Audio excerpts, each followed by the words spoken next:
দেখো ভাই, Avengers Doomsday একদম আগুন লাগাবে, বুঝতে পেরেছেন? বলুন আপনি, যে মানুষটাকে আমরা স্ট্রংগেস্ট অ্যাভেঞ্জার্সও বলে থাকি কখনো, অর্থাৎ থর, তার মনে ভয় রয়েছে। এমন একটা ক্যারেক্টার যাকে কোনোদিন আমরা ভীত দেখিনি, যার মনে ভয়টা পর্যন্ত নেই, তার ভেতরে একটা জেনুইন ভয় রয়েছে। যাই হোক, ডক্টর ডুম অত ইজিলি স্ট্রমবেকারটাকে আটকে দেবে, সত্যি কথা এই সিনটা প্রচণ্ড শকিং ছিল। আপনি জাস্ট কল্পনা করুন, সেই স্ট্রমবেকার থ্যানোসের বুকের মধ্যে ঢুকিয়ে দিয়েছিল থর, একই সাথে স্ট্রমবেকার নিয়ে সেই এপিক সিনটা যেটা ওয়াকান্ডায় আমরা দেখে একদম পাগলের মতো হাততালি দেওয়া শুরু করেছিলাম, সেটাকে কত ইজিলিভাবে ডক্টর ডুম জাস্ট ধরে নিয়েছে, যেটা রিয়েলাইজ করায় আমাদের যে কতটা পাওয়ারফুল সে। থ্যানোস তার ইনফিনিটি গান্টলেট দিয়েও সেই স্ট্রমবেকারের অ্যাট্যাক আটকাতে পারেনি, যেটা ডক্টর ডুম জাস্ট নিমেষে কটা আঙ্গুল দিয়ে আটকে দিয়েছে। আপনাকে সম্পূর্ণ ট্রেলারে যাওয়ারই প্রয়োজন নেই, এই ছোট সিন দিয়েই আমাদের বুঝিয়ে দিয়েছে যে কি ভয়ঙ্কর একটা লেভেলের ভিলেনের মুখোমুখি হতে চলেছে এই অ্যাভেঞ্জার্স। আর এখান থেকেই তো ভর্তি ভর্তি ফ্যান থিওরিজ তৈরি হয়ে যাচ্ছে যে ডক্টর ডুম তার সেই গড এম্পারার ডুমে পরিণত হয়ে যাচ্ছে।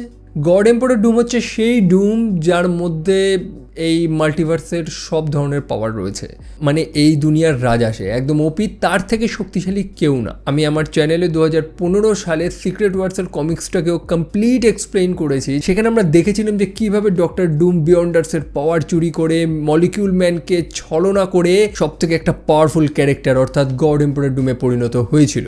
আর এটা যদি হয় তো তার পাওয়ারের লেভেল হয়তো আমি মুখে বলে প্রকাশ করতে পারবো না, কারণ সে রীতিমতো রিয়েলিটিকেই পরিবর্তন করে দিতে পারে, কারণ সেই দুনিয়াটা তার নিজেরই বানানো। এবার আপনি রিয়েলাইজ করুন, যখন মাল্টিভার্স সম্পূর্ণ ধ্বংস হয়ে যাবে আর একটাই দুনিয়া বাকি থাকবে যেটাকে ডুম নিজে বানিয়েছে অর্থাৎ ব্যাটেল ওয়ার্ল্ড, সেখানকার রাজা সে, তাকে অ্যাভেঞ্জার্স হারাবে কি করে? আর সবথেকে মায়া তো আমার থরের জন্য লাগছে, কারণ লোকি, হেলা, থ্যানোস, গোর, এদের কারোর কাছে থর এতটা ভেঙে পড়েনি যতটা আমরা এই ট্রেলারে তাকে দেখতে পাচ্ছি। অনেকে তো বলছে যে থরকে একটু বেশি নার্ভ করে দিয়েছে, হয়তো এরকম দেখাচ্ছে আমাদের মধ্যে উৎসাহ তৈরি করার জন্য। তবে সত্যি কি তাই? থর নিজেই তো বলছে যে এরকম শক্তির মুখোমুখি সে কোনোদিন হয়নি, এবং এরকমও থিওরিজ রয়েছে যে থরের সাথে ডুমের একটা ফাইট হবে যেটা একদম শুরুতেই আমরা পাবো। এবং এটা মার্ভেলের নতুন স্ট্র্যাটেজি তো না, আমরা ইনফিনিটি ওয়ার সিনেমার শুরুতেই দেখেছি থর লড়াইতে হেরে গেল, হেমডাল মারা গেল, লোকি মারা গেল, হাল্ক হেরে গেল, একদম শুরুর কয়েক মিনিটেই আমরা এই দৃশ্যটা দেখেছি। আর যার কারণেই তো সম্পূর্ণ সিনেমাটা আমাদের এনগেজ রাখে, কারণ আমরা ভাবছি যে এরপরে কি হবে যদি শুরুতেই সবাই হেরে যায়। এবং আগে যে মার্ভেলের সিনেমাগুলোতে আমরা দেখেছি যে হেলা কতটা পাওয়ারফুল সেটা বোঝানোর জন্য সে থরের মিউনিটটাকে ভেঙে দিয়েছিল, হাতুড়িটাকে, বা থ্যানোস শুরুতেই হাল্ককে হারিয়ে দিল কতটা ইজিলি। সো অবভিয়াসলি ডুম কতটা পাওয়ারফুল এটা বোঝানোর জন্য হয়তো শুরুতেই দেখিয়ে দেবে যে থরের সেই স্ট্রমবেকার তার কাছে কিছুই না। এবং সেই ট্রেলারের আর একটা সিনও রয়েছে যেটা তো একদম ইন্টারনেটের দুনিয়াটাকে কাঁপিয়ে দিয়েছে, সেটা হচ্ছে আমাদের স্টিভ রজার্সের রিটার্ন। যদিও আমরা একটা ছোট টিজার তো পেয়েছি, তবে একটা সিনে আমরা দেখতে পাই যে থর এতটা হেল্পলেস, সে বলছে যে আমাদের জেতার জন্য এখন মিরাকেল প্রয়োজন, এবং তখনই দেখায় যে স্টিভ রজার্স চলে এসেছে, যে এখনও ওয়ার্দি, অর্থাৎ সেই থরের হাতুড়ি তুলতে পারছে। তাহলে কি স্টিভই সেই মিরাকেল? এখন স্টিভ রজার্সের যে লুকসটা রয়েছে, তার নতুন হেয়ারস্টাইল, তাকে দেখে একটু ভিন্ন লাগছিল। অনেকে মনে করছে যে এটা হয়তো আমাদের দুনিয়ার স্টিভ রজার্স না, অর্থাৎ আর্থ 616-এর। অনেকে বলছে এটা হাইড্রা ভেরিয়েন্ট, এবং কমিক্সেও এরকম কেস আছে। যে স্টিভকে আমরা এতদিন হিরো ভেবে এসেছি সেটা অ্যাকচুয়ালি হাইড্রার একজন এজেন্ট। হাইড্রা হচ্ছে এই এমসিউর একটা ভিলেন গ্রুপ। সো হতে পারে সেই স্টিভকে ডক্টর ডুম ম্যানিপুলেট করেছে এবং আমাদের হিরোদের এগেনস্টেই লড়াবে। তবে সে হাতুড়ি তুললো কী করে? ওয়েল, এটা নতুন কিছু না, মিওনিরকে ট্রিক করা এটা নতুন কিছু না, স্টিভ আগেও করেছে। সো যাই হোক, এরপরেও তো আরও নতুন কিছু ট্রেলার্স আসবে, হয়তো তারপর আরও নতুন কিছু থিওরিজ তৈরি হবে। তবে এখনও পর্যন্ত এইটুকুনি তো বোঝা যাচ্ছে। তবে আর একটা গুরুত্বপূর্ণ ক্যারেক্টার হয়তো হতে চলেছে, সেটা হচ্ছে ফ্র্যাঙ্কলিন রিচার্ডস। আমরা ফ্যান্টাস্টিক ফোর সিনেমাটা দেখেছিলাম, যেখানে আমরা ছোট্ট ফ্র্যাঙ্কলিনকে দেখেছি, সদ্য জন্ম নিয়েছে আমাদের রিড রিচার্ডস বা মিস্টার ফ্যান্টাস্টিকের ছেলে। তবে পোস্ট ক্রেডিট সিনে আমরা দেখতে পারি যে ডক্টর ডুম সেখানে চলে আসে ফ্র্যাঙ্কলিনকে নেওয়ার জন্য। এবার ফ্র্যাঙ্কলিন কিন্তু যেমন তেমন কোনো ক্যারেক্টার না, একটা ইম্পর্টেন্ট ক্যারেক্টার কমিক্সে এবং সিনেমাতেও। সিনেমায় আমরা কি দেখেছিলাম? স্বয়ং গ্যালাক্টাস গোটা পৃথিবীকে ছেড়ে দেওয়ার জন্য রাজি হয়েছে যদি তার পরিবর্তে ফ্র্যাঙ্কলিনকে দিয়ে দেওয়া হয়। গ্যালাক্টাস গ্যালাক্টাসের খিদে মিটে যাবে, ফ্র্যাঙ্কলিনের মধ্যে এত পাওয়ার রয়েছে, গ্যালাক্টাসের খিদে মিটিয়ে দেবে। কতটা কসমিক লেভেলের পাওয়ারফুল ফ্র্যাঙ্কলিন, তার মানে বুঝতে পারছেন তো ডক্টর ডুম তাকে কেন নিতে এসেছে। দেখুন, ফ্র্যাঙ্কলিন হচ্ছে প্রচণ্ড পাওয়ারফুল একটা ক্যারেক্টার, সে রীতিমতো একটা ইউনিভার্স ক্রিয়েট করে দিতে পারে। আর যেহেতু এই সম্পূর্ণ সিনেমাটা মাল্টিভার্স রিলেটেডই হতে চলেছে, তো হয়তো ডক্টর ডুম ফ্র্যাঙ্কলিনের সাহায্য নিয়ে বা ফ্র্যাঙ্কলিনের শক্তিটা চুরি করেই তার নিজের ক্ষমতাটা বাড়াতে চায়, বা যাই হোক ফ্র্যাঙ্কলিনের পাওয়ারটা সে চুরি করতে চায়। এবং কমিক্সেও এরকম জিনিস ঘটেছে, যদিও কমিক্সের সাথে হুবহু সিনেমায় তো দেখায় না। যেমনটা বললাম যে আমি সিক্রেট ওয়ার্সের যে কমিক্সটা এক্সপ্লেন করেছিলাম, ওখানে আমরা দেখেছিলাম যে ডক্টর ডুম মলিকিউল ম্যানের সাহায্য নিয়েই বিয়ন্ডার্সের শক্তি চুরি করে এবং সেই শক্তি দিয়েই সে এই মাল্টিভার্সে রাজ করছে। দেখো, মাল্টিভার্স বলতে এতদিন যেমনটা ছিল সেরকম আর কিছু নেই, কারণ একটা বড় ইভেন্ট ঘটবে যেটাকে বলা হয় ইনকারশন, অর্থাৎ প্রত্যেকটা দুনিয়া একে অপরের সাথে ধাক্কা লাগবে, ধ্বংস হয়ে যাবে, সম্পূর্ণ মাল্টিভার্সই ধ্বংস হয়ে যাবে। এতদিন এই যে মাল্টিভার্সের জগা খিচুড়ি যা পেকেছিল সব ধ্বংস হয়ে যাবে এবং একটা সিঙ্গুলার ইউনিভার্স ক্রিয়েট হবে। এটাই হচ্ছে ইনকারশন ইভেন্ট এবং এটা অনিবার্য, এটা হবেই। তখন ডক্টর ডুম সেই ধ্বংস হয়ে যাওয়া ইউনিভার্সগুলোর থেকে ছোট ছোট অংশ নিয়ে একটা নিজস্ব দুনিয়া বানায়, যেটাকে বলা হয় ব্যাটেল ওয়ার্ল্ড। সো আমরা মনে করতে পারি যে সিনেমায় হয়তো সেই মলিকিউল ম্যানের জায়গায় ফ্র্যাঙ্কলিনকে দেখাতে পারে, যার পাওয়ারটা ইউজ করেই ডক্টর ডুম এরকম একটা আলাদা দুনিয়া রিয়েলিটি ক্রিয়েট করবে।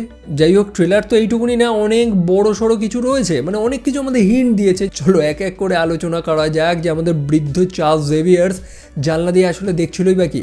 দেখে যেটুকুনি মনে হচ্ছিল যে সেটা একটা ইনকারশন ইভেন্ট ঘটছে। আমরা ডক্টর স্ট্রেঞ্জের লাস্ট সিনেমাটাতেই দেখেছিলাম, সেখানে ইনকারশন ইভেন্টটাকে খুব শর্টে বুঝিয়েছে যে দুটো ইউনিভার্স একে অপরের সাথে ধাক্কা লেগে বা কোলাইড লেগে কিভাবে ধ্বংস হয়ে যায়। তো আমাদের চার্লস হয়তো জানলা দিয়ে সেটাই দেখছে যে কিভাবে একটা সম্পূর্ণ রিয়েলিটি ধ্বংস হয়ে যাচ্ছে। যেহেতু তার মধ্যে টেলিপ্যাথিক অ্যাবিলিটিস রয়েছে, সে এই গোটা দুনিয়ার প্রত্যেকটা মানুষকে শুনতে পারে, তাদের মন পড়তে পারে, তো তাদের আর্তনাদগুলো হয়তো চার্লস শুনতে পাচ্ছে, ফিল করতে পারছে, যেটা সত্যি হরিফিক যদি সিনেমাতে দেখায়।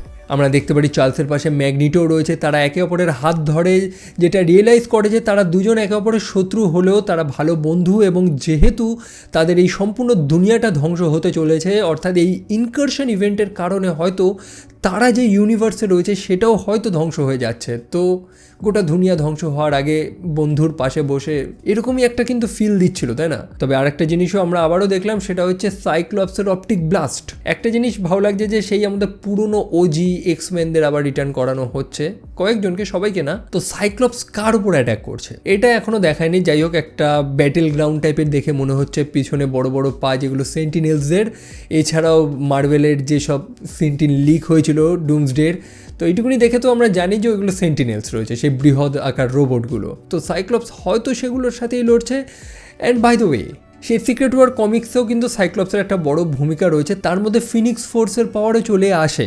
সাইক্লপস কিছুই করতে পারে না, কারণ ডক্টর ডুম এতটা পাওয়ারফুল যে সাইক্লপসকে জাস্ট হাড় মাংস থেকে আলাদা করে দেয়, তাকে ছিন্ন বিচ্ছিন্ন করে দেয় নিমেষে একটা ছোঁয়া দিয়ে।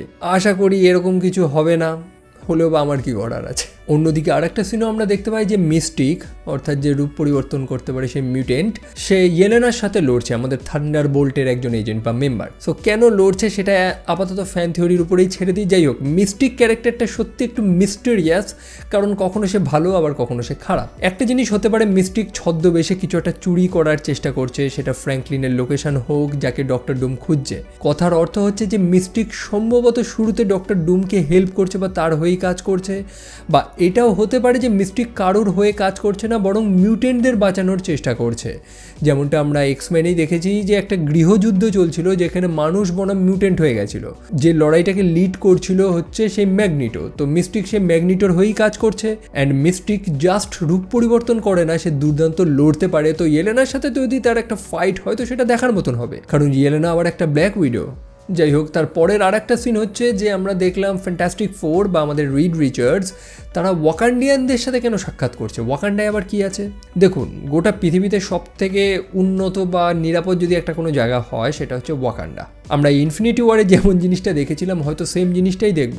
রিড রিচার্ডস আমাদের ফ্যান্টাস্টিক ফোরের যে লিডার রয়েছে সে হয়তো বুঝতে পেরেছে যে তার দুনিয়াটা ধ্বংস হতে চলেছে, বা সে তার নিজের ছেলেকে বাঁচানোর জন্যই ওয়াকান্ডাতে এসেছে, যেখানে হয়তো সে তার ছেলে ফ্র্যাঙ্কলিনকে রাখবে। একই সাথে রিড রিচার্ডকে এই দুনিয়ার সবথেকে স্মার্টেস্ট মানুষ বলা হয়, মানে দুর্দান্ত বুদ্ধি। অন্যদিকে ওয়াকান্ডার লোকেরাও খুবই অ্যাডভান্স, শুরি রয়েছে সেখানে, তো তার সাথে রিডের একটা দুর্দান্ত জুড়ি হতে পারে। তো তারা দুজন মিলে হয়তো ডুমকে হারানোর প্ল্যান বা এই ইনকারশন ইভেন্টটাকে থামানোর কোনো প্ল্যান খুঁজছে তারা। অন্যদিকে আবার আমরা দেখতে পাই যে সেই ওয়াকান্ডিয়ানদের সাথে আবার ট্যালোকেনদের ঝামেলা, মানে যে ঝামেলাটা প্রায় মিটেই গেছিল তাদের মধ্যে আবার কেন ঝামেলা হচ্ছে। দেখুন, এদের দুজনের যদি ঝামেলা হয় তো ঝামেলার কারণটা probably doctor Doom. Doctor Doom just powerful না, সে কিন্তু যথেষ্ট স্মার্ট একজন মানুষ, একই সাথে সে দুর্দান্ত ম্যানিপুলেটও করতে পারে। সো কোনোভাবে হয়তো ওয়াকান্ডা এবং ট্যালোকেনদের আবার একে অপরের এগেনস্টে বানিয়ে দিয়েছে তারা। একই সাথে যেমনটা দেখলাম মিস্টিক সেখানে রয়েছে, সেই রূপ পরিবর্তন করতে পারে, তো সে তার পাওয়ার ইউজ করে দুই পক্ষের মধ্যে লড়াই বাঁধানোটা খুব একটা কঠিন ব্যাপার না তার জন্য। হয়তো সেই ট্যালোকেন্সরা ডক্টর ডুমকে হেল্প করার চেষ্টা করছে তাদের নিজেদের দুনিয়াটাকে বাঁচানোর জন্য। দেখুন, সিক্রেট ওয়ার কমিক্সে এরকম ইভেন্ট ঘটেছে। ডক্টর ডুম যখন লাস্টে বুঝতে পারে যে সে হেরে যাচ্ছে বা তার আর রাস্তা বেশি নেই, সে একা পড়ে যাচ্ছে, তখন সে ব্ল্যাক প্যান্থার, ন্যামোর তাদের দুজনকেই অফার করে যে ঠিক আছে আমি তোমাদের দুনিয়া তোমাদের মতন করে বানিয়ে দেবো, মানে আগে যেমন ছিল তেমন দুনিয়ায় বানিয়ে দেবো। তো সিনেমাতেও হয়তো সেম জিনিস হতে পারে, কোনো একটা গ্রুপকে হয়তো ম্যানিপুলেট করেছে, বলেছে যে না তোমাদের জলের তলার দুনিয়াটার কোনো ক্ষতি হবে না, সেরকমই থাকবে। তো সেই কারণে হয়তো ট্যালোকেনদের সাথে ওয়াকান্ডার লড়াই আবার বাজছে। তবে একটা যে জিনিস একদম কমন আমরা ট্রেলারে দেখতে পেরেছি যে প্রত্যেকের এগেনস্টে যাদেরকে আমরা হিরো বলে ডাকছি তারা প্রত্যেকে একে অপরের সাথে লড়ছে। এবং মার্ভেলের সিনেমাগুলোতে এটা কিন্তু নতুন কিছু না, প্রত্যেকটা হিরোকে ইন্ট্রোডিউস করার আগে তারা একে অপরের সাথে একটু লড়ে নেয়। প্রত্যেকটা সিনেমাতেই তো আমরা সেম জিনিসই দেখছি, প্রথমে তারা একটু লড়াই করবে, তবে পরে রিয়েলাইজ করবে যে না তাদের উদ্দেশ্য তো সেম, মানে সব শেষে বুঝতে পারবে যে মেন হারামজাদা হচ্ছে ডক্টর ডুম, তো তার সাথেই লড়বো আমরা। আর তখনই সবাই একত্রিত হয়ে যাবে, আবার ওই অ্যাভেঞ্জার্স অ্যাসেম্বল হয়ে যাবে। তবে আর একটা প্রশ্নের উত্তর কারোর কাছে নেই, যেটা কমপ্লিটলিভাবে আমরা স্পেকুলেশনের উপরেই ছেড়ে দিয়েছি, সেটা হচ্ছে যে ডক্টর ডুমকে আমাদের টনি স্টার্কের মতন কেন দেখতে। দেখুন, গল্প মাল্টিভার্সের হচ্ছে, মাল্টিপল ইউনিভার্স। এই দুনিয়াতে যে আয়রন ম্যান, পরের দুনিয়াতে বা অন্য দুনিয়াতে সেই টনি স্টার্ক যে আয়রন ম্যানই হবে তা তো কোনো কথা নেই না, মানে একই দেখতে মুখ, তবে তার পরিচয়টা আলাদা। তবে এখানে একটা সাইকোলজিক্যাল ব্যাপার আছে, ডক্টর ডুমের মুখটা যেহেতু টনির সাথে মেলে এবং আমাদের অন্যান্য হিরোজরা যেহেতু টনিকে ভালোবাসে, তো এটা কিন্তু একটা সফট স্পট ক্রিয়েট করে ডক্টর ডুমের। ডক্টর ডুম যখন বুঝে যাবে যে না এই মুখটার উপরে এই হিরোগুলোর একটা সফট স্পট কাজ করে, তখন সে নিজেকে দিয়ে সাইকোলজিক্যালি অ্যাটাক করার চেষ্টা করতে পারে সবাইকে। মানে বুঝতে পারছেন তো কি বলছি? যাই হোক, এটা অ্যাভেঞ্জার্স লেভেলের সিনেমা, তো অনেক ক্যারেক্টারকে কিন্তু আমরা এখনও দেখতে পাইনি। কোথায় সব? আরে ভাই, সবাইকে যদি দেখিয়ে দেয় তো সিনেমার চমকটা আসবে কোথার থেকে? অন্যদিকে ডুমের সাথে বাকি লোকেদের ইন্ট্রোডাকশনটা হবে কিভাবে? দেখুন, আমরা যে ইউনিভার্সে রয়েছি আর 616, সেই দুনিয়াতে ডুম তো নেই আশা করি, আর যদি থাকতো এতদিনে তো চলে আসতো। তবে আমাদের যে ফ্যান্টাস্টিক ফোরের দুনিয়াটা রয়েছে সেখানে প্রবাবলি ডুম রয়েছে, যেটা আমরা পোস্ট ক্রেডিট সিনেই দেখেছি। এবার ব্যাপার হচ্ছে যে থান্ডারবোল্টস সিনেমার যে পোস্ট ক্রেডিট সিনটা রয়েছে সেখানে আমরা দেখতে পাই, আমাদের থান্ডারবোল্টস দেখতে পাই যে একটা অন্য দুনিয়া থেকে, অন্য ডাইমেনশন থেকে একটা শিপ আমাদের পৃথিবীতে আসছে, আর ওই শিপটা যেমন তেমন না, আমাদের ফ্যান্টাস্টিক ফোরেরই শিপ। কেন এসেছে? অবশ্যই কোনো চাপে পড়েছে। এবং আর একটা যে জিনিস নিয়ে আমি বলছিলাম যে আমাদের হিরোরাই হিরোদের সাথে কেন লড়ছে, ব্যাপার হচ্ছে যে এটা একটা ইনকারশন ইভেন্টও ঘটছে, অর্থাৎ দুটো দুনিয়া ধ্বংস হয়ে যাচ্ছে। এবং সিক্রেট ওয়ার কমিক্সে অ্যাকচুয়ালি আমাদের হিরোরা হিরোদের সাথেই লড়েছিল, কারণ প্রত্যেকে নিজের দুনিয়াটাকে বাঁচানোর চেষ্টা করছে। দুটো দুনিয়া একে অপরের সাথে ধাক্কা লাগবে, তো তার আগেই যদি একটা দুনিয়া ধ্বংস হয়ে যায় তো ধাক্কা লাগার সিনই তো নেই, তাই না? সেই কারণে প্রত্যেকটা হিরোজই অবশেষে ভিলেনে পরিণত হয়ে যাবে এবং চলে যাবে অন্য দুনিয়া ধ্বংস করার জন্য। সো এটা জাস্ট হাতাহাতি লড়াই না, বরং একটা সাইকোলজিক্যাল ওয়ারও এখানে চলছে।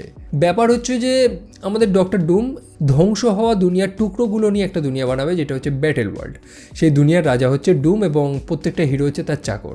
এবং এমসিইউতে যে জিনিসটাকে ভয়েড দেখিয়েছে, আমাদের ভয়েডের এক্সপ্লেনেশন কি দিয়েছিল টিভিতে, যে প্রত্যেকটা দুনিয়ার ছাটগুলো রয়েছে না, যেমন মাছের কাঁটাটাকে আমরা ফেলে দিই, তেমনি ইউনিভার্সের যে ছাটগুলো রয়েছে সেগুলো সব ভয়েডে গিয়ে জমা হচ্ছে। এবং আমরা ডেডপুল অ্যান্ড উলভারিন সিনেমাতে দেখেছিলাম যে মেন লড়াইটা সেই ভয়েডের মধ্যেই হয়েছিল। তবে সিক্রেট ওয়ার কমিক্সে অ্যাকচুয়ালি সেটাই হচ্ছে ব্যাটেল ওয়ার্ল্ড। যাই হোক, এই ভিডিওতে আমি সম্পূর্ণ সিক্রেট ওয়ার্সটাকে এক্সপ্লেন করতে পারবো না, অনেক সময় লেগে যাবে। তো ডেফিনেটলি আমার সিক্রেট ওয়ার্সের ভিডিওটা চেক আউট করতে ভুলবেন না, আমি ওটার লিঙ্ক ডিসক্রিপশনে দিয়ে দিচ্ছি। আপনার একটা দুর্দান্ত আইডিয়া চলে আসবে ডক্টর ডুমের লেভেল কতটা পাওয়ারফুল এবং সে কী কীর্তি করেছে।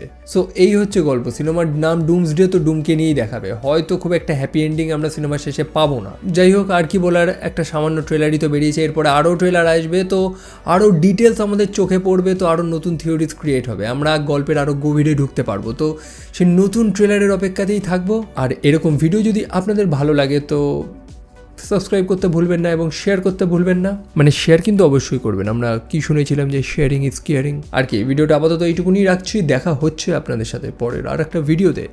চলো, টেক কেয়ার অ্যান্ড বাই।